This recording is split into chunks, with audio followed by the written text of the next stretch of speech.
My name is Keenan. I'm doing my PhD at the University of Toronto, and I'm just going to be presenting a kind of a collection of the work from myself and some of my colleagues at the University of Toronto centered around radar-based navigation. So I'll get into a lot more detail about what that means and why we're doing that. So actually, the title of this presentation that you see up the top there was the same as a paper that we recently presented at RSS 2021 just a couple of weeks ago. All right, so in this presentation, I'm going to be jumping around a lot and kind of trying to cover lots of ground. And there's going to be a few different projects that I'm talking about that all, as I mentioned before, centered around radar-based navigation. So the central theme of this talk is on radar odometry. So that means that we're trying to estimate the frame-to-frame motion of a sensor, which is the rotation and translation between subsequent measurements. And the sensor that I'm talking about is a spinning mechanical radar. I'm also going to be talking a little bit about motion compensation. And then second, I'm going to be covering some of our more recent work, which centers around learning feature detectors. So trying to learn how to detect interesting points in radar data without needing any ground truth or human supervision. And third, I'm going to be talking about our framework that our lab has developed. So not me, but other people in my lab have developed for combining classical estimators with deep learning in order to handle uncertainties in measurements and also uncertainty in the estimated trajectory. All right, so to provide some background on this project and all these other projects. So we do mostly our own experiments, and we're using this platform here that we built ourselves. It's named Boreas, which includes a radar, LiDAR, a camera, and a GPS IMU system. And so this picture that you see on the left-hand side was taken during a snowstorm. And these are conditions that, as we know, most autonomous vehicles today would struggle to operate in. However, what we're interested in is whether or not radar may be a key to solving this problem. So some nice things about radar, due to its longer wavelength, it's robust to precipitation, dust, and fog. And radar also has other advantages, including its long range, ability to penetrate many surfaces. And so those are some of the great things about it. However, radar measurements are actually quite noisy if you've ever worked with it. So it's not nearly quite as clean as LiDAR or camera data. And so in order to get this to work for our particular purpose, we're motivated to try and apply deep learning to this problem to try and handle that noise. So this video here is just supposed to give you an idea of what the different data looks like. So this was taken during a snowstorm. On the left-hand side, we have the camera data, of course. On the top right is actually what the radar data looks like, and on the bottom right is the LiDAR data. So the main thing to note here is that the LiDAR data is very noisy because the LiDAR is actually picking up detections that are associated with the snowflakes. But then what we see here is that on a clear day, the LiDAR data is, of course, much cleaner. But the great thing, or the thing that I really want to point out, is that the radar data is mostly the same. So that's something that we get out of the box when we work with radar data, is that it's simply robust to precipitation and we don't have to worry about it. But it's something that you have to take into account if you're using a LiDAR or a camera sensor. So for those who are unfamiliar, I'm sure most people are unfamiliar with this particular sensor. There's this white bucket.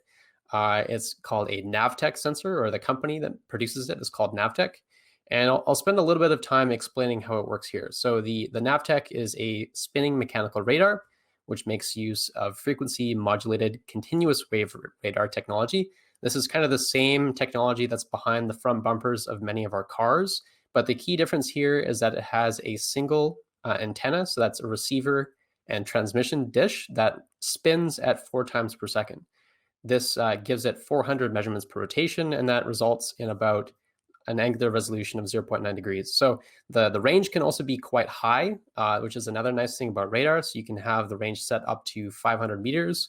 And the range resolution is between 4.4 centimeters, which is getting close to the accuracy of a LiDAR, but not quite there, and then up to 17.5 centimeters. So what the actual raw data looks like is that it's constructed in a polar image where for each kind of azimuth or angle that a measurement that's taken, we create this polar image. And then we warp this into a top-down Cartesian or bird's eye view representation for doing most of our work, just because it's more human interpretable, but it also plays much more nicely with a lot of the algorithms that we develop.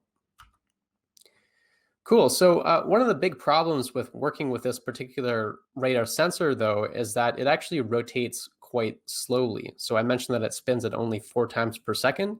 And so this introduces actually a number of problems, which I'll get into here. So when the vehicle is stationary, the point cloud, or the set of points that are recorded by the sensor, is going to look like, let's say, a nice circle here, where we have no motion distortion. However, when the vehicle then starts to move, the point cloud, or that circle, then gets distorted in a corkscrew fashion, as we've seen in the middle figure here. And then on the right-hand side, what we can see there is that as the vehicle starts moving, because this particular sensor is not extracting the Doppler information, there is also going to be another set of distortion effects which are related to the fact that as the vehicle starts to move, this relative velocity between the sensor and its surrounding environment causes the received frequency to be altered, and then that also causes the apparent range of targets to change. So this was a paper that I presented back in May, but our approach to solve this particular problem is to use a motion compensated estimator. And then instead of estimating a rotation and translation, we're trying to estimate the linear and angular velocity of the sensor directly. So now I'll get quite a bit more technical here, but I'll try and stay as high level as I can. So other works that, as I mentioned, assume that the radar point cloud is collected at a single instance in time. So imagine that if the sensor were able to spin infinitely quickly and then record an image of the entire environment around it instantaneously, this is kind of the assumption that most other algorithms are operating off of. And so these T's here between the different triangles, so the triangles are the vehicles, are the translations, or transformations rather, which include a rotation and translation between the different vehicle poses. So we want to relax this assumption and acknowledge the fact that the vehicle is actually continuously moving while the sensor is recording its information. So instead of those T's, what we're going to estimate instead between the pairs of poses is this vector here, which includes the linear velocity v and the angular velocity omega. So I mentioned that our approach uses the real timestamps of the measurements. And so in the middle figure here, what you'll see is we have 3 pairs of matched features. And again, so on the top here, we have what the others do, which is they estimate a single transformation for all the pairs of points between pairs of scans. And what we want to do is have a transformation which depends on the time that has elapsed between those measurements. And so in order to do that, we have to make one little assumption, which is that the linear and angular velocity between frames is approximately constant. And then we have this nice little equation here, which is fairly well known, which allows us to convert from a difference in time along with an estimated velocity vector, that pi, into that transformation matrix that we wanted. And so really the main thing to note here is that we're going to start with this cost function, and then we're going to end up with a estimate of velocity here. So that's kind of the key thing that this algorithm is doing. I won't go too much into the weeds here. So if you want to know exactly how we're going from J on the bottom there into that fancy cursive pi, then you'll have to take a look at my paper, which is listed on the bottom right-hand side of this slide. But yeah, that's kind of the main gist of this paper. So I mentioned that there's also some Doppler effects. So I'll also briefly talk about that. What you see on the top left-hand side here is actually the frequency modulation pattern of an FMCW radar. So how these types of radars work is that they're actually changing the frequency as a function of time.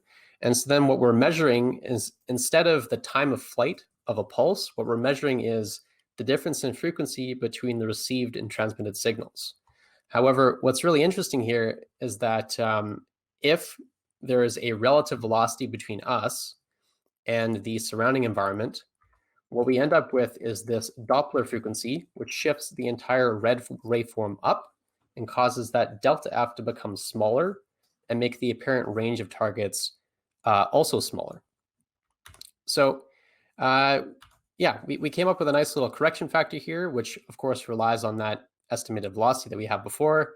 That's kind of the main idea here, is that yes, this is something that you have to take into account, but luckily it's very simple to work it out and fix it if you go into the trouble of doing it.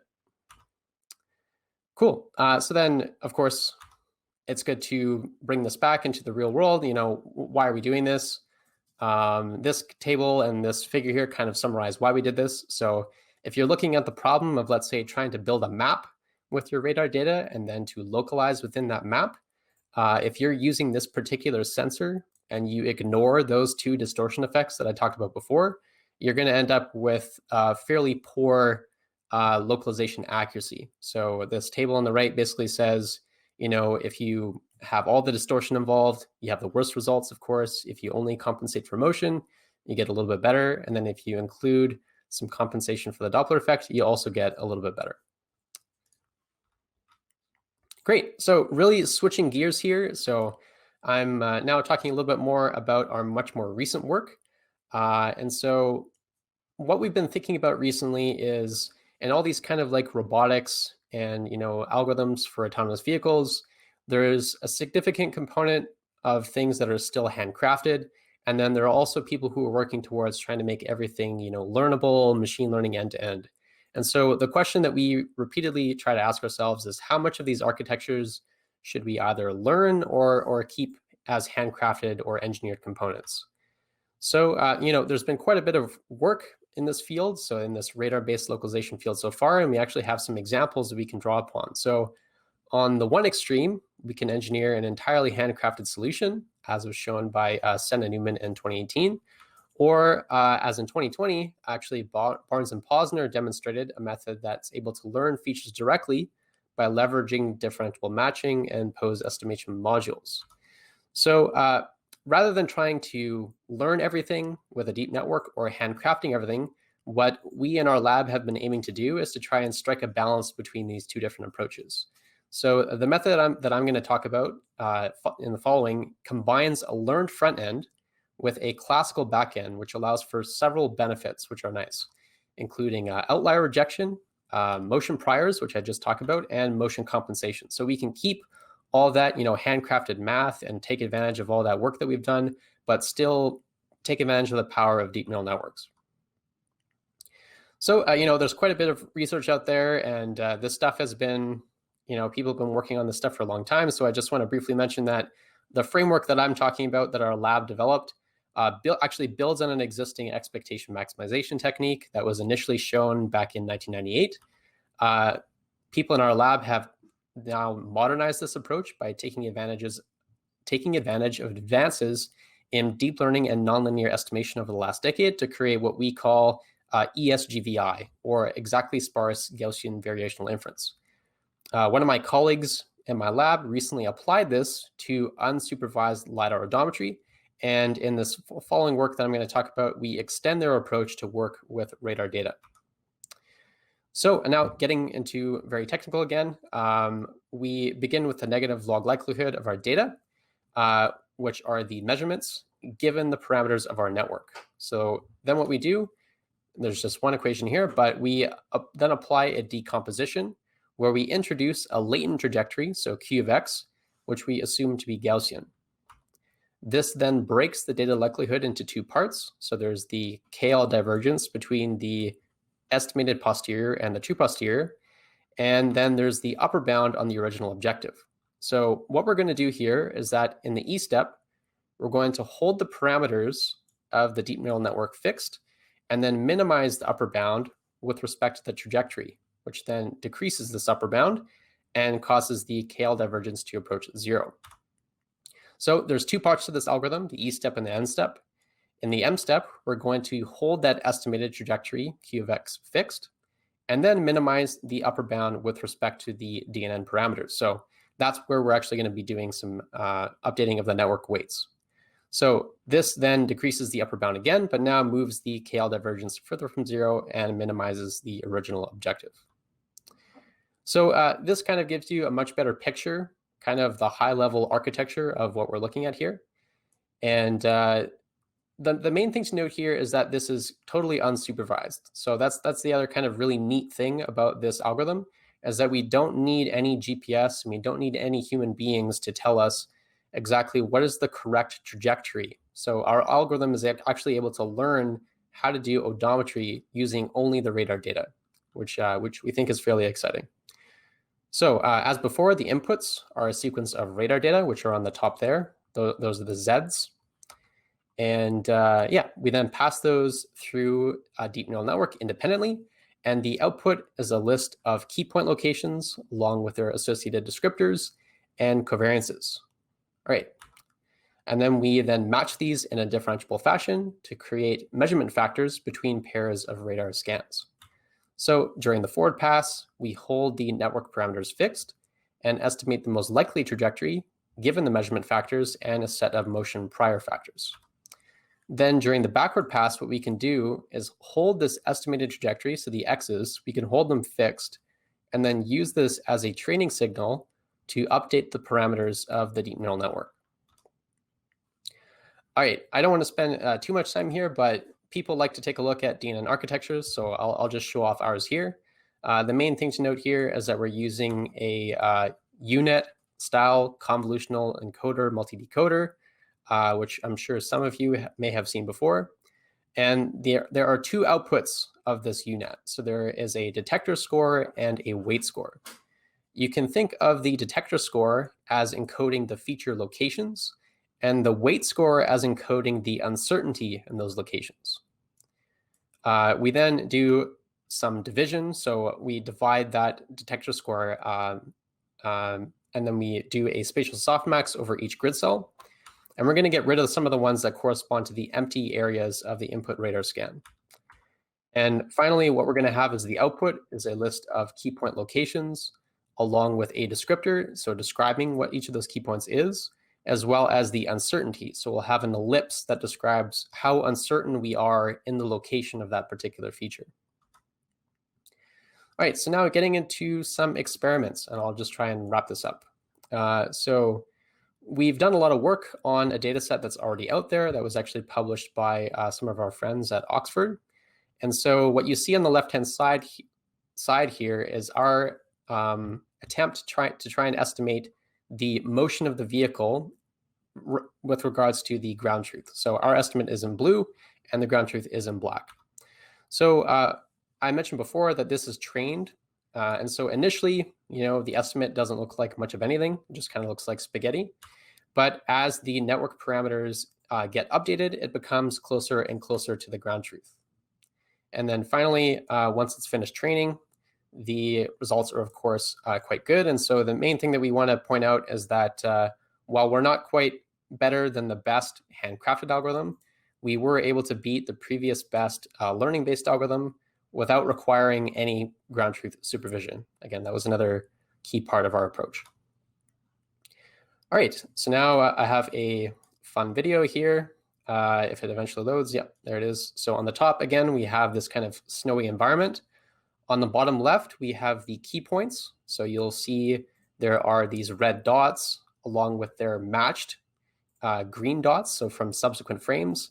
And the yellow ellipses are trying to, are the estimate of they're the deep neural network's estimate of the uncertainty in each of the key point locations. And then on the right-hand side, you can see the estimate of the vehicle's motion in blue compared against the ground truth in black. Great. So yeah, that was kind of a whirlwind tour of some of the recent work that I and some of my colleagues have been doing on radar-based navigation. So just to bring it back to the beginning, there's a few key takeaways that I hope that you'll remember. The first is when you have these spinning sensors, so that includes LiDARs as well as these spinning mechanical radars, the motion distortion can be significant, but luckily we can compensate for those effects by using continuous time estimation techniques. Second, so our algorithm, HERO, which does radar odometry, we can actually train this end-to-end without any ground truth supervision. So that's a nice thing to have. And thirdly, so this framework that I mentioned, ESGVI, can be extended to many other problems. So it's not just limited to this one that I was talking about. Really, it's just this general idea of trying to combine learned front ends with classical back ends, and that can be applied to many estimation problems. All the different stuff that you've seen in this talk, the code associated with it is open source. You can find it at those links. And if you have any questions outside of here, you feel free to email me at that email address. Thank you. Have you considered fusing the radar odometry with GPS info? Yeah, great question. So, I mean, we're trying to get away from doing odometry because it's kind of a toy problem. So, in lots of different fields, people like to focus on odometry because it's kind of the simplest thing that you can do to kind of showcase, can I use this sensor to localize the vehicle or to try and do, various types of navigation tasks. So we are trying to transition towards like building maps and localizing within those maps. And so we're going to be looking at two things as potential extensions, either very, very soon or in the next year, depending on how fast I am at trying to get this stuff done. One of them is trying to incorporate an IMU. So IMUs are really, really good at trying to estimate, our motion locally. But then also, yes, trying to incorporate, GPS information every once in a while to try and make that position information a bit better. But yeah, that's kind of a TBD. Yeah, if you want to try and do research on it and beat us to the punch, then feel free. Couldn't you also use path similarity as the prediction shapes were very close to just rotated?